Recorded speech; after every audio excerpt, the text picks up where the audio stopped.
It was a cold evening when I tried calling my wife after work. Usually she answered on the first ring, her voice warm and gentle, asking if I'd eaten or if I was on my way home. But that night the phone kept ringing and she didn't pick up. I thought maybe she was busy, so I waited. 10 minutes passed, then 20, and my calls still went unanswered. A strange feeling started to crawl up my spine, a mix of worry and suspicion.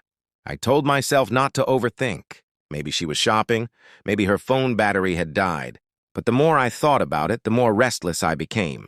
I checked her location through the tracking app we both had installed on our phones, something we'd agreed upon long ago for safety reasons. Her location showed she was at a restaurant across town, a place we'd never been to together. My heartbeat quickened.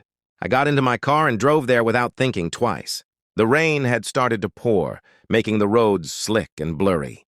When I reached the restaurant, I parked a little distance away so she wouldn't notice me. From the car, I could see through the glass walls. It took me a few seconds to find her, sitting at a corner table. She was laughing, her hair tucked behind her ear the way she always did when she felt comfortable. And across from her sat a man I had never seen before. For a moment, I froze. My mind refused to accept what my eyes were seeing. Maybe it was just a friend, I tried to convince myself. Maybe it was something innocent. But the way they looked at each other, the kind of gaze that lingers longer than it should, told me it wasn't just a casual meeting. I pulled out my phone, took a photo of them through the rain-streaked window, and sent it to her on WhatsApp. No words, just the picture. I watched as she looked at her phone, confusion spreading across her face. Her smile disappeared instantly.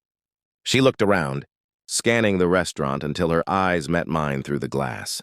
The color drained from her face. She whispered something to the man, stood up abruptly, and rushed outside. I didn't move. I just watched her approach, her expression filled with guilt, fear, and something like sorrow. When she reached the car, she knocked softly on the window. I rolled it down without a word. "It's not what you think," she said, her voice trembling. I didn't reply. She kept talking, trying to explain that the man was just an old friend, someone she'd known from college who needed help with a business proposal. Maybe that was true. Maybe it wasn't. But the pain in my chest didn't care for explanations. "I called you," I finally said quietly. "You didn't answer." She looked down, unable to meet my eyes. The rain kept falling between us, tapping gently against the roof of the car. For a moment, neither of us spoke. The silence said everything words couldn't. After a long pause, she whispered, "I'm sorry." I nodded. Not because I forgave her, but because I was too tired to fight. I handed her the umbrella from the passenger seat and told her to go back inside. She hesitated, tears in her eyes, but finally turned and walked away. I watched her silhouette fade into the rain, still wondering what hurt more, the possibility of betrayal or the realization that our trust had already been broken. When I drove off, the photo I'd sent her remained on the top of our chat.